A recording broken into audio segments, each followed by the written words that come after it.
Thank you so much for joining us on It's Time today. We are your hosts. I'm Linsly Donnelly, your citizen scientist and your longevity expert for midlife women. And I'm Dr. Jen Wagner, physician and holistic performance expert. Welcome to It's Time, powered by Prosper.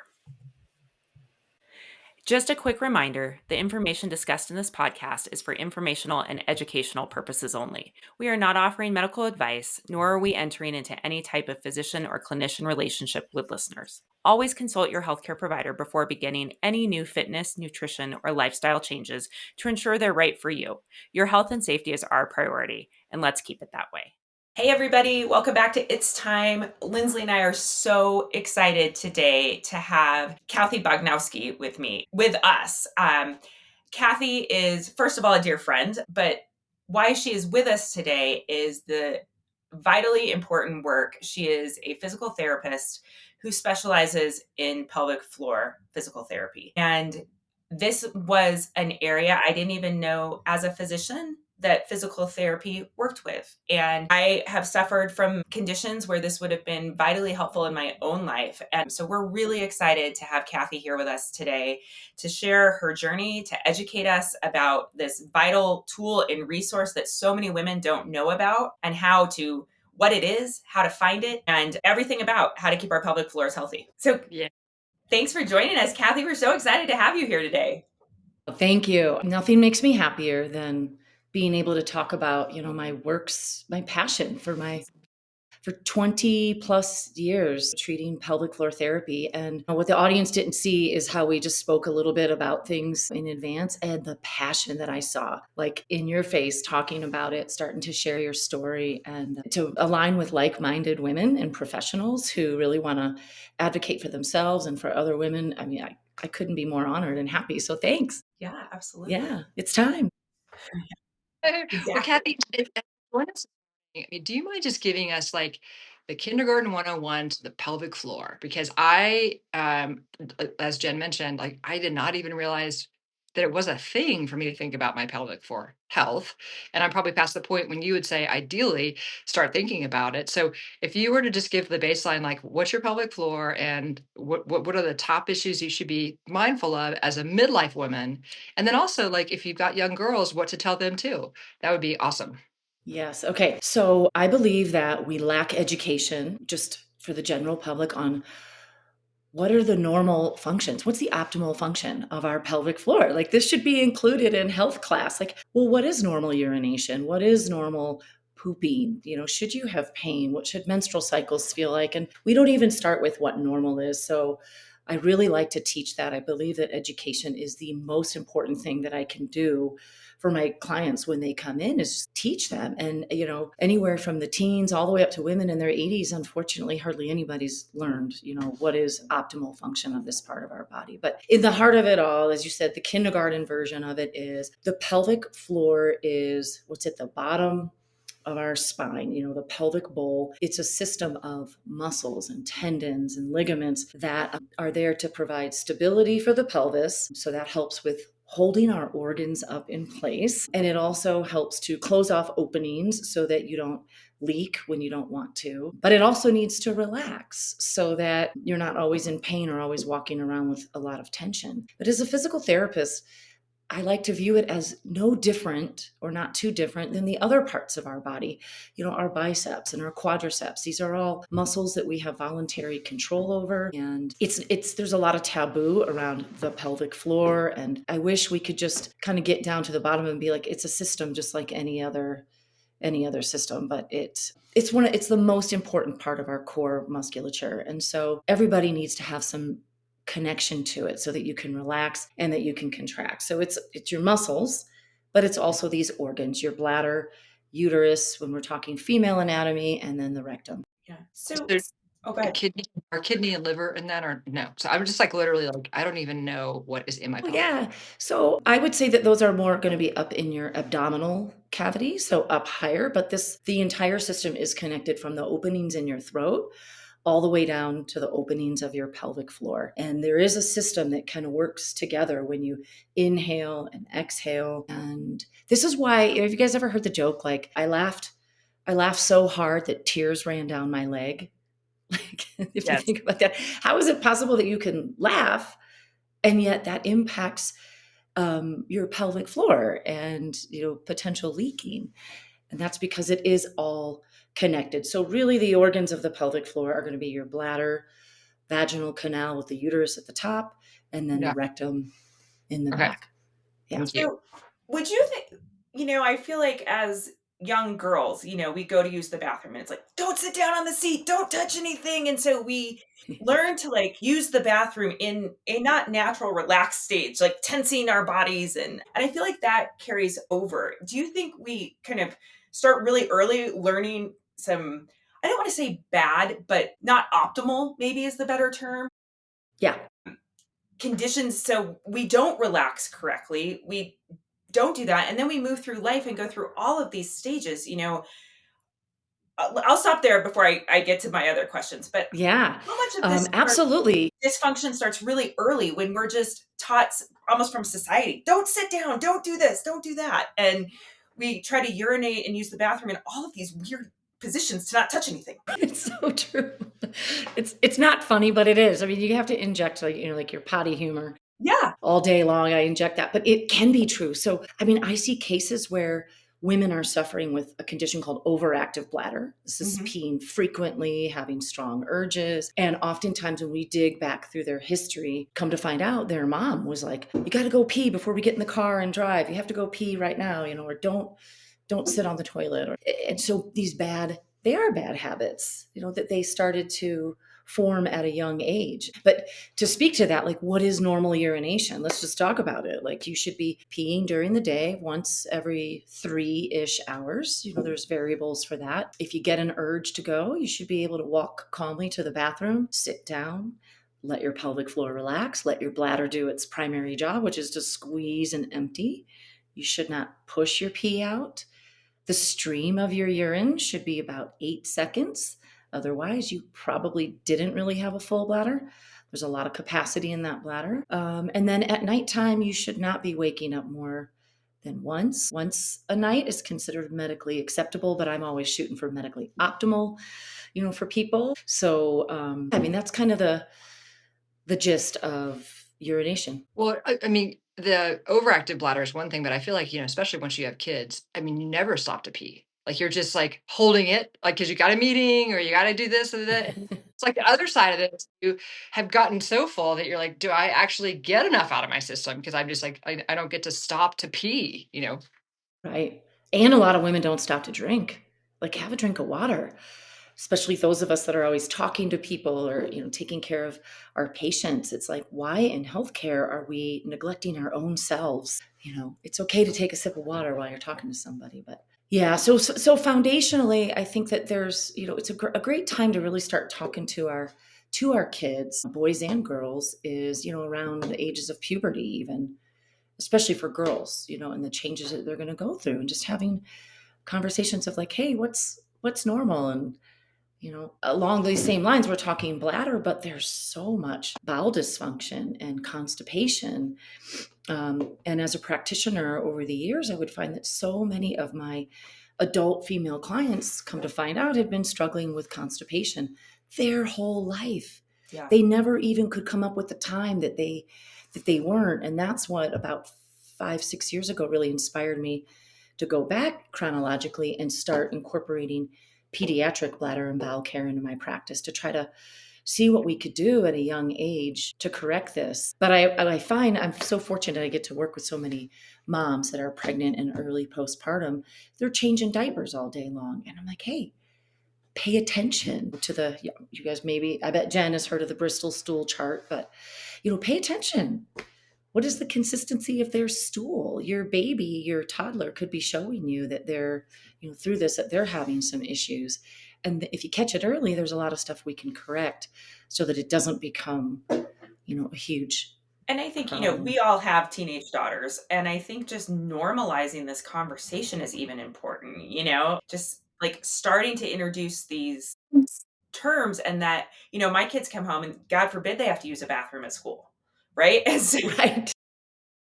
But just starting to normalize this conversation that like, this is what healthy looks like. And if you're having problems, like, let's have this open dialogue about what's going on. So let's kind of fast forward, because we want to definitely spend the bulk of our time kind of focused on this midlife section, but I don't want to skip over this childbearing age.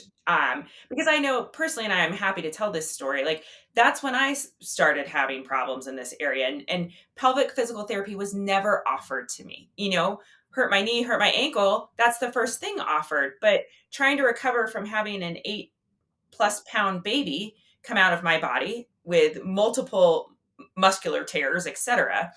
Fast forward a few years, and I can't run down the street without having leakage and other things. And finally, to the point where I'm like, I can't do this anymore. I'm tired of changing my pants every race I run. And so, how should women, and maybe this is us helping the younger generation, when should they start talking to their, especially when they start to see an OBGYN very regularly about starting this pelvic floor health? And is there something that they need to do pre-pregnancy, preconception, during pregnancy, and in the postpartum period to help avoid some of the problems that we might have now later in midlife? Yeah. I think, to speak to that, I appreciate you sharing your story, first of all, because that's how we're really going to advocate for ourselves, is to open up about our personal stories and share them. And especially people look up to you. You're a physician, and for you to share that, for me as a physical therapist to share my story, that I was a PT for 5 years and then gave birth and had all sorts of problems, some really similar to yours.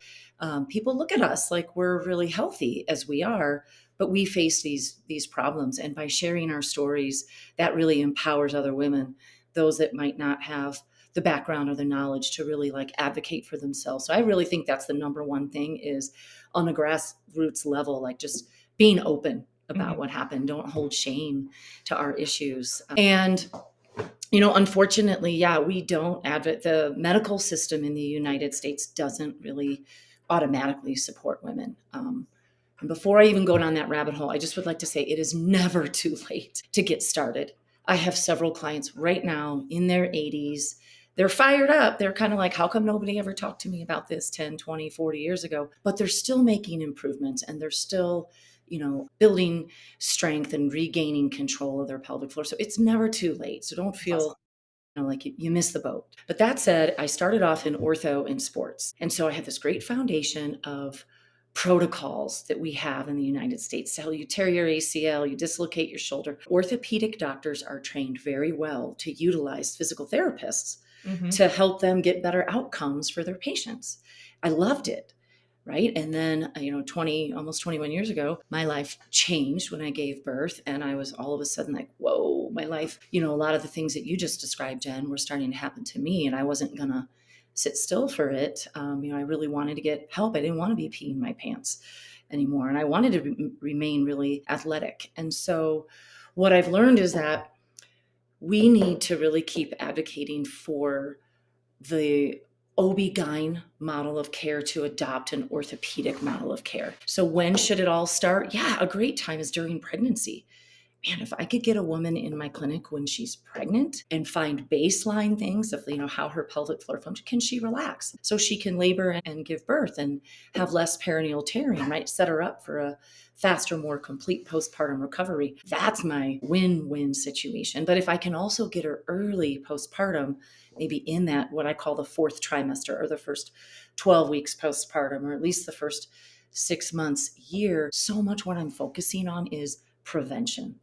How do we prevent you from, having leaking? How do we prevent you from experiencing back pain? Or the worst condition, the most preventable condition in women's health is really prolapse. And then beyond that is osteopenia, osteoporosis. These are issues that we could spearhead them really at a young age and prevent them from occurring.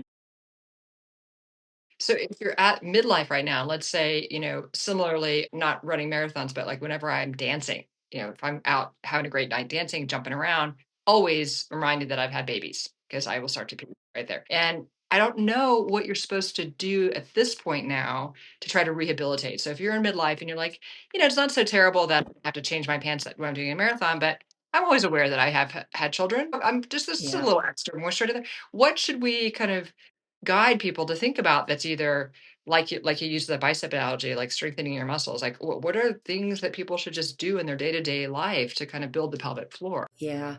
I mean, if you're experiencing something like that, you should really see a skilled pelvic physical therapist, because it's hard to say, oh, you should be doing, how do I know how many Kegels you should be doing a day? Should you be doing Kegels? For those who don't know what a Kegel is, Dr. Kegel, right, was an OB-GYN. They usually a lot of doctors like to name things after themselves. We got to stop that. I mean, that's the worst thing in medicine. I know. Everything has I a know. weird name. I'm like, can't we just name it what we're describing instead of like put somebody's name in front of it? Yeah. I know. Anyway, I sorry, always I digress for a minute. totally, Jen. I always joke. I'm like, well, it's a good thing I didn't come up with it, because then we would all be doing Bochnowskis, So better Kegel. It's easier to say. It's cute. But it's hard to tell you what you should exactly be doing. Everybody is different.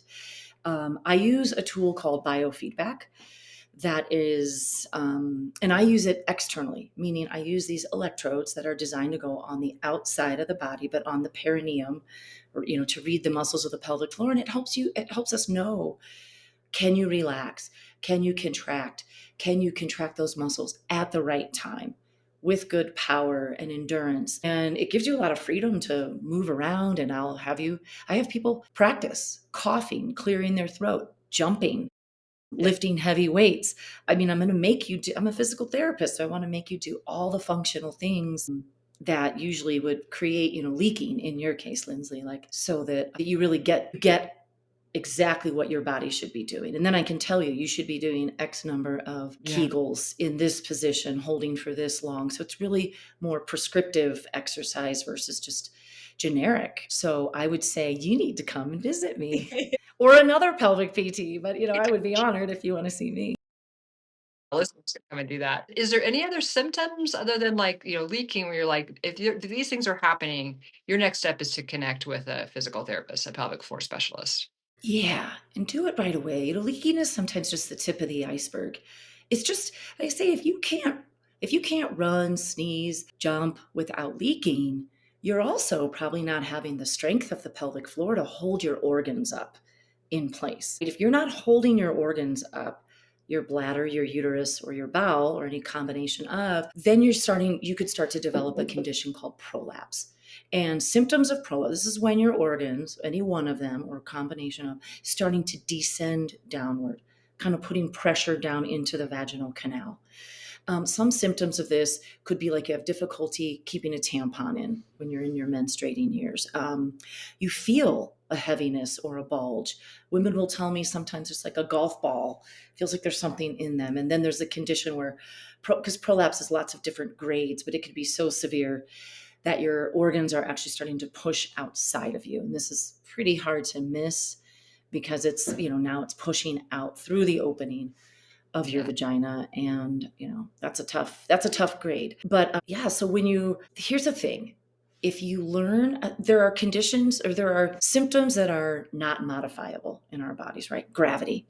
We can't stop gravity. And one really interesting, right. We see it. It's undeniable. Welcome to it, So it's like gravity. We can't stop gravity. We cannot stop the clock from ticking, right? We can't take back the fact that we had babies, C-section or vaginal delivery. It all taxes the structural system of the pelvic floor. We also, then, the next big thing that we really can't fully change is hormones, right? And this is really relevant to this group. Mm-hmm. We could use hormone replacement therapy, which I am a huge supporter of, but it's never going to make us go back to what we were in our 20s and 30s. And so you have all these factors that really can't be modified. So it's extremely important as we age to take control of the stuff that we can modify. And that is the strength of our pelvic floor, the coordination of our pelvic floor. So if you sneeze and then reflexively or act after the fact, then you tighten your pelvic floor,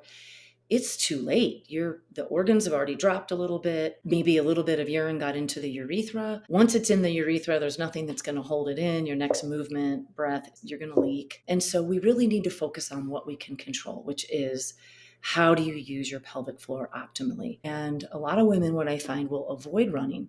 They'll avoid jumping. Mm-hmm. They avoid these things that we need to keep doing, because the next issue that we face is osteopenia and osteoporosis, right? We need to be lifting heavy stuff and we need to be doing dynamic movements like getting out there and dancing, because those are the things that keep the bones going. And so I think one of the things I really like to focus on is teaching women the factors that they can control. And that is how their pelvic floor works and the timing of it. And there's nothing better than biofeedback. I would beg every woman out there to come in for at least one, if not two, pelvic PT visits and learn if they're using their body right. Most of us aren't. So like learning how to do it the right way and then taking that and running with it and incorporating it to all the other things that you do, all the other exercise programs that you're doing. Such a great connection, and one that I didn't make, to be very honest with you, about, the confidence when you have control over your pelvic floor and you're not worried about leaking or having these other problems, allows you to do the things we know we need to do to keep our lean muscle mass, to build our bones, all of these things. So thank you for making that connection. It's vitally important.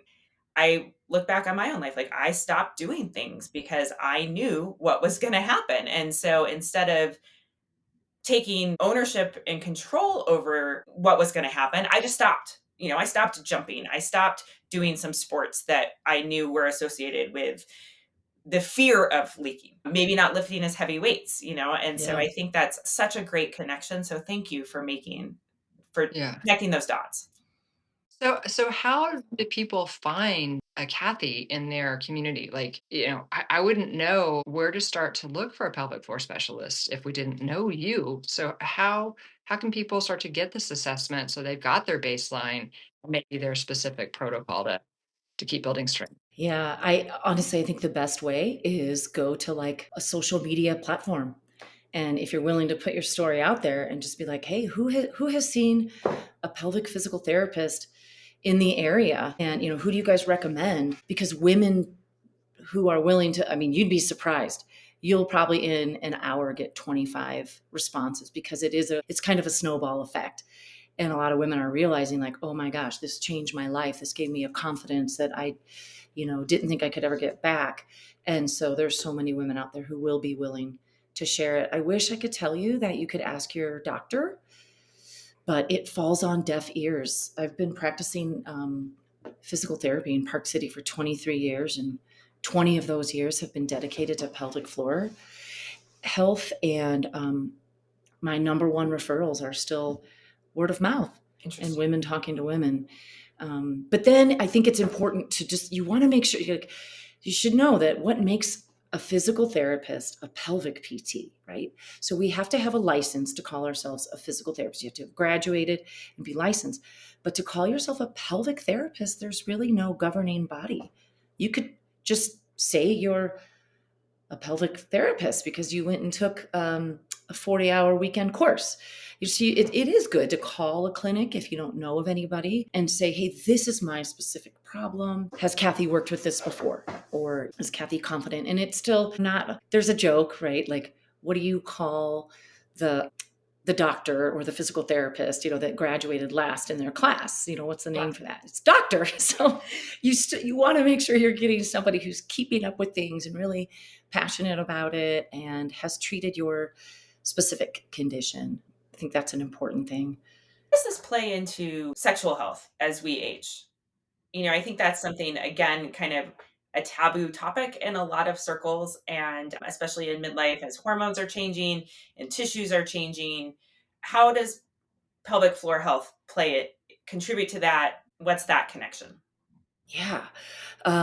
Well, one of the biggest things that I see are pain. Like women will start to have pain with intimacy and intercourse. And this can be directly related to tissue changes that are, a result of decreased estrogen levels primarily. And so there's that. And I love to connect clients with providers who are educated and willing to prescribe hormone replacement therapy, in the right way. Because there's a lot of doctors that are pretty fearful of it. But that's a whole nother thing. We won't touch on that. But there are changes that can happen in terms of, dryness, muscular weakness, which can contribute to lack of sensation or decreased sensation, more difficulty in having an orgasm or feeling pleasure, and then, certainly experiencing more pain or discomfort. There's also things that sometimes women just kind of let that part of their body go, that part of who they are, their identity. Maybe relationships have changed, or their male partner or female partner, whoever's having their own issues. We're running around with kids, multitasking, and there is a whole thing about like disuse. If you want to keep your sexual health going, and I ask those questions in my screening tools, because there's a lot of emphasis. Well, are you having pain? But also it's like, can you experience pleasure? And how can I help you with that? And from a PT perspective, some women need to be able to learn to relax their pelvic floors. Maybe they have an old scar from a vaginal delivery or a surgical procedure and things have gotten too tight and sore. And so we can work on relaxing, or we can work on building up strength. But I'm a huge advocate of keeping all parts of our well-being and wellness going. So intimacy is huge. If you're a woman who like is fortunate enough to be symptom free right now, let's just say you're kind of midlife and you've been cruising along symptom free, is there kind of just baseline pelvic health things you should be doing? Like, we all do our cardio or do our resistance training just because we know it's good for us, not because we're trying to rehabilitate anything necessarily. Is there that sort of parallel in the pelvic health world where Yes. you should be doing these things? Yeah. And I think that's the scenario, Linsly, where I say like somebody should just come in for 2 visits, like be evaluated, because it's a very different type of evaluation than what you're going to get when you go into your doctor for your annual wellness checkup and a pap smear. They're using a speculum, they're bypassing the muscles of the pelvic floor. A good pelvic PT is going to really look at those tissues, try to catch things. Are there changes of atrophy or dryness, weakness? And maybe you don't have symptoms yet, but we can catch things before any problems start to arise. And in the scenario where a woman is doing really well and not having symptoms, I just want to teach her at that point, like, how should you use your pelvic floor muscles in what you're already doing in life? So maybe you're already going to a strength training class or Pilates class. When you go to do a deadlift, how should your pelvic floor work? And that way, what we're doing is making sure that she's set up for the rest of her life as gravity and time continue and hormone reduction continues to march on. She's set up with the one modifiable factor that she has control over to make sure that she does not end up developing prolapse or incontinence. And so it's amazing. I mean, here in Park City, right, we're loaded with a very fit population. Mm-hmm. And I've yet to have somebody come in, at least they haven't told me, hey, I wasted my time with you. Right. Almost everybody who comes in is like, oh my gosh, I had no idea, that this is how my body was supposed to work. And I'm really grateful. It's amazing. So Yes. I think, part of this is maybe even just fear may not be the right word, but a little bit of worry or concern about what's going to happen in an appointment, because it's for better or worse, probably for worse, it's part of our bodies that are very private that we don't talk about a lot. And so maybe I think one of the first steps is saying, I have the confidence to go, but maybe I'm really a little anxious about what's going to happen in an appointment. Can you kind of explain that a little bit? Like if I'm coming to see you for the first time, like what's going to happen? Yeah. Before anybody even walks into my door, they get like intake forms to fill out. And it kind of breaks it down: bladder, bowel, pain, sexual function. It asks a lot of detailed questions. So I think it already prompts people a little bit for that. But, we sit down and we have a little bit of a conversation on those topics. What things are you, here for? And then it kind of becomes an art how you take care of your clients with time. And I think I have a way of putting people at ease because I'm so comfortable in doing it. I'm also a big sharer, meaning I'll share my personal story. If I feel someone's a little anxious, I'm okay letting them know that I was the patient on the table. I was a bad patient too in the beginning. It's hard to be vulnerable and open up, but I've created an office space also that's very private and comfortable and one-on-one. I'm not in a crazy busy, your typical ortho sports PT. This is a really private one-on-one setting. Before I ever do an examination, I explain the anatomy. I get out my pelvic model. I use my anatomy book. I want people to know why, what I'm looking for, what I'm going to be examining. And as I do it, you could just, anybody who comes in with anxious, you just feel it kind of melting away. And we just start to develop a trust. I'm trauma informed. There's a lot of trauma out there. There's a lot of birth trauma, abuse trauma that women have gone through, and my male clients as well. And so I'm just really sensitive to that. Everybody moves at their own pace. But I want everybody to understand what we're looking for, why we're doing it. And some women are like, oh, I'm good. I've had 3 babies. I don't care. And I'm like, yeah, but I do. And I want you to always, because I hear all these stories from women who are like, still today, even like last week, someone's telling me this horrible thing that happened to them when they were 2 months ago giving birth, and they felt like all control was taken from them. And so I want my clients just to always feel at ease. They're the driver. I'm just there, I'm just kind of coaching them along and helping. But there are many things that I can do that don't involve a pelvic examination, or maybe don't even involve an internal exam. So let's kind of break that down really quick, right? Like, the best thing for me to do if I'm really going to examine your pelvic floor is for you to give me permission that I can start with an external examination, just looking at, what happens when you do a Kegel, what happens when you relax, and then proceeding with an internal exam if they're okay with it. It just gives me so much information, and it's just done with, I don't know, so much care and modesty as needed. Yeah. Thank you for explaining that, because I think that is a big roadblock for women seeking care, especially women that may have had trauma, is just the fear of what that exam entails and that relationship. And so, I think most of us, especially those of us that have been athletes, think about these physical therapy clinics where there's like 20 people on tables in the same room. And so that reassurance that it is very private, very controlled setting, I think is really so. Awesome.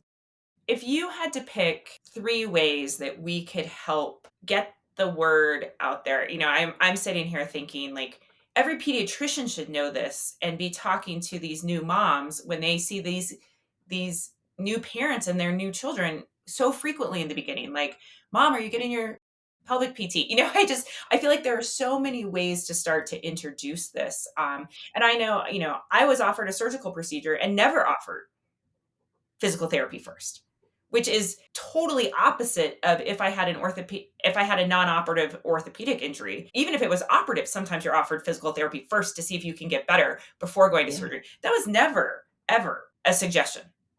It was, oh, we can fix that. We'll just go in and, put a little sling in there and you'll be great. And I wish in hindsight I would have known about this, because I didn't. I know. It burns me. I'm sort of like, I want that to yes, I want that to happen. Here's one thing I'll try to come up with my 3 ways we can keep spreading the word. But like you mentioned, Jen, that you shared with us that you had surgery. I believe really deeply that it's okay to have surgery. Sometimes I refer my clients to good surgeons. I'm okay if you need to take some medication. I'm going to support you in that. I'm okay if you need an injection, whatever, but don't just do the passive thing. Like, also, like, as a physical therapist, right? Like, also learn how to optimize the pill, the injection, the surgery that you're going to take, right? Like, that is really where I come in as a pelvic PT, is like, how can I help to connect you with all the best providers out there and whatever it is that you need, but then you take an active role in it. And nothing makes me sadder than a woman just goes in and has a sling put in, but why these amazing physicians like urogynecologists are unbelievable. Why are they still not always, like, an orthopedic doctor who does surgery on your ACL always is going to refer to good PT. And so why is this still not happening? So one of the things that we need to do is get to our doctors. Really, it probably needs to happen in medical school, because it's just, I think most doctors that I've had conversations with, it's just like, this was not part of their education. It wasn't part of their residency. And therefore, when you hit the ground running in your work, you kind of stay where all those things that you learned, and it's hard to know, beyond that. So I do reach out to all the local pediatricians, all the different local doctors. I try personally to do like community outreach things where I'm doing talks, for different groups. I do that all the time. I also offer to go to people's homes. If you have a group of friends, whether you're in the baby making years, or whether you're in the post menopause, invite me over. If you give me a bowl of soup and a glass of wine, I will happily come over and hang out with you and your friend group and just share the things that I'm passionate about. And Linsly and I are already plotting. We're like, let's do it. Yes. Like I offer this all the time to people, and it's interesting. It's not, I don't get as many takers as you would think. But that is one way that I'm working on it. I think so the medical school thing, me doing local stuff, and then honestly, like women sharing their stories. Ask your mother what her birth story was with you and if she had complications. Talk to our daughters and our sons, and your significant other, and share what struggles you're having, and don't put shame around it. Ultimately, though, I think, we need to probably get political change and advocacy for women, that it should become an absolute standard of care at certain times in a woman's life. Yeah. So I don't lose this point you raised a couple times, and I was like, I want to ask about this. Kindergarten pelvic floor for me was where I started this conversation. So now I'm like, okay, so if I'm going to go check in with my husband, how can I be supportive to ask him a couple questions about, should he be having somebody check out his pelvic floor? Like, is it the same set of symptoms that I would kind of flag for him to go through, or, what can I do to help him move that conversation forward? yeah, I think what I see more with men, so sometimes I'll see issues of prostatitis, and I could go on about that, but I don't necessarily think that prostatitis is an antibiotic curable condition for men. This is where they could have a lot of urinary, like having to pee a lot or difficulty initiating the stream of urine. These would be things to talk about with guys. But as they get older, that prostate can cause them a lot of issues, primarily with urinary dysfunction as well as erectile dysfunction, or ED. So these are really good conversations to start having if he's struggling with any of those, issues. Men should be getting, their baseline PSA checks, Right. to make sure that's okay. But the issues that men face are very different in general than women.